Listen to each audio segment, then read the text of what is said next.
Bismillahirrahmanirrahim. Pembagian mujtahid.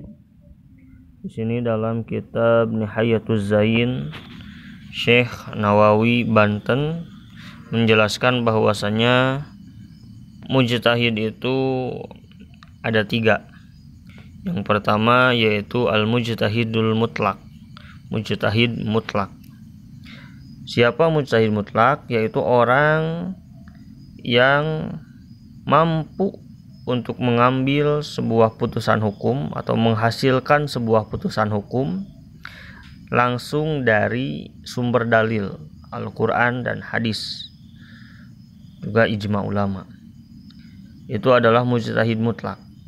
Jadi bisa memahami teks dari Al-Quran dan hadis secara langsung dengan keilmuan mereka. Yang kedua adalah mujtahid mazhab.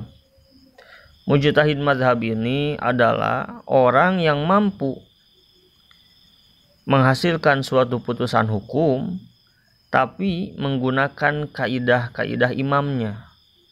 Imam maksudnya yang diikutinya dari mujtahid mutlak. Seperti dalam mazhab Syafi'i, di antara mujtahid mazhab di kalangan ashab Syafi'i yaitu Imam Al-Muzani dan Imam Al-Buwaiti, di mana keduanya merupakan ashab Syafi'i.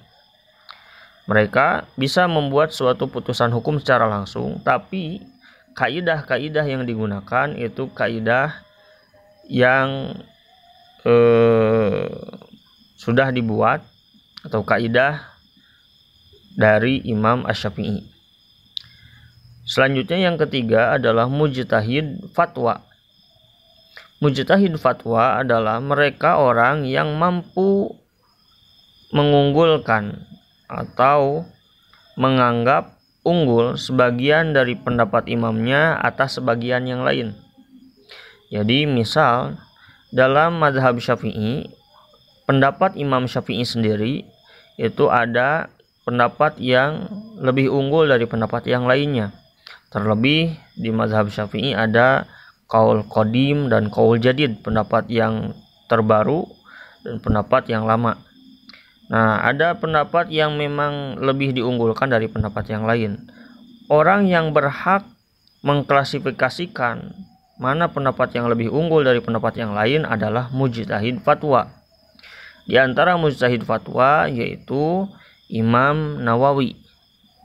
Bukan Syekh Nawawi, tapi Imam Nawawi, penulis Al-Majmu' Syarah Muhadzab, dan juga Imam Ar-Rafi'i. Imam Nawawi dan Imam Rafi'i. Adapun seperti Imam Romli, Imam Ibnu Hajar Al-Haytami, keduanya bukan mujtahid, keduanya adalah muqallid, orang yang mengikuti atau orang yang taklid. Apalagi kita orang awam yang sangat jauh keilmuannya dengan Imam Syafi'i, sangat-sangat jauh, bahkan tidak perlu sampai Imam Syafi'i, hanya sampai Syekh Nawawi. Bahkan Syekh Nawawi Banten dengan berbagai macam karyanya di berbagai macam bidang keilmuan, fikih, tauhid, tasawuf, tafsir, hadis, semuanya itu kita sudah sangat jauh. Jangan terlalu jauh sampai ke Imam Syafi'i, itu tidak akan tercapai. Wallahu a'lam.